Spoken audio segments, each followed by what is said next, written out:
नगर निगम चुनाव को लेकर राजनीतिक सरगर्मी तेज हो गई है। इसी क्रम में आईएमए सदस्य और समाज सेवी डॉक्टर सुशील कुमार ने मेयर प्रत्याशी चंद्रशेखर अग्रवाल को अपना समर्थन देने की घोषणा की है। रविवार को हाउसिंग कॉलोनी स्थित कार्यालय में डॉक्टर सुशील कुमार ने चंद्रशेखर अग्रवाल से मुलाकात कर औपचारिक रूप से अपना समर्थन दिया।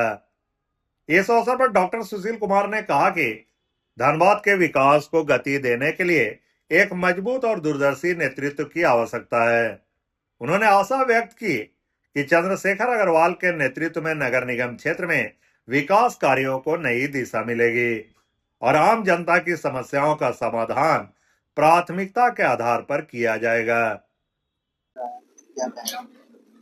देखिए, पुष्पा जी ने भी मुझे समर्थन दिया है, जो एक मेयर प्रत्याशी जो रिजेक्ट हुई थी।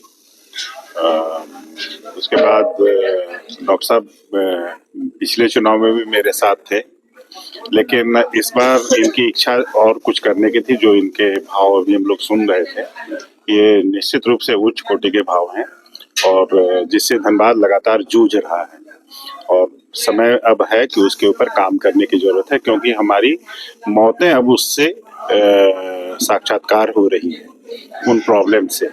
तो हमारे एक एक आदमी महफूज रहें और हम सब स्वस्थ रहें, सुंदर रहें, जो ये कामना कर रहे हैं। निश्चित रूप से अगर हम लोग आए और जनता का अगर हम लोग को आशीर्वाद मिला तो हम लोग एक एक काम को हम लोग कंप्लीट करेंगे, कोई अधूरा नहीं छोड़ेंगे इस बार। हम लोग को बिस्किट छाप मिला है और सिंबल लेके हम लोग जनता के बीच हैं और बड़े मजबूती से आने वाले हैं।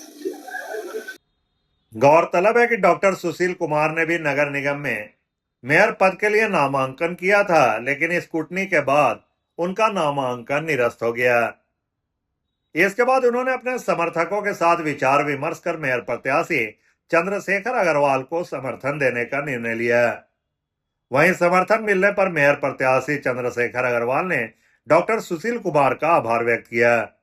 उन्होंने कहा कि डॉक्टर सुशील कुमार जैसे अनुभवी और समाजसेवी व्यक्ति का समर्थन उनके लिए प्रेरणादायक है। भाई, मैं एक पेशे से चिकित्सक हूँ और समाज का सेवा करता हूँ। आपने देखा होगा कोविड काल में मैंने जो काम किया था वो धनबाद देखा है, और इस बार के चुनाव में, नगर निगम के चुनाव में मेरा समर्थन श्री चंद्रशेखर अग्रवाल जी को है। विगत इनके कार्यकाल में धनबाद में कई काम हुए, उसका मैं इनको तहे दिल से धन्यवाद देता हूँ। जरूरत इस बात की है कि नगर निगम का जो कार्य करने की प्रणाली है वो लोकतांत्रिक होना चाहिए। सीधे रेड मार के प्लास्टिक निकालो और अरेस्ट कर दो और दुकान बंद कर दो और बुलडोजर लगा के दुकान गिरा दो, वो नहीं है। वैकल्पिक व्यवस्था होनी चाहिए सबसे पहले, उसके बाद ही लोगों का को विस्थापन किया जाए। दूसरा, केंदुआ में भूमिगत आग जिसमें कि 5-6 लोग हताहत हुए, वो आम जनता थी और उस भूमिगत आग की ओर अभी तक किसी का ध्यान नहीं गया है। सिर्फ मैंने खाना पूर्ति किया जा रहा है, नाइट्रोजन का इंजेक्शन देना। ये उस आग को साइंटिफिक, अभी यहाँ IIT ISM है, उनका एक सहयोग लेके, इतना बड़ा संस्थान है, उसका सहयोग लेके साइंटिफिक वे में उसको टैकल करना चाहिए। और तीसरी बात तो प्रदूषण तो है ही। AQI की हालत तो आप सब उससे अवगत है। हम उम्मीद करते हैं कि माननीय अग्रवाल जी के, चंद्रशेखर अग्रवाल जी के आने के बाद AQI में जरूर सुधार होगी। जहाँ तक होगा, ये माइनिंग का शहर है, माइनिंग करने वाले जो नियम का पालन होना चाहिए, वाटर स्प्रेइंग, ये इसका पालन करेंगे, उस पर वो थोड़ा सख्ती करेंगे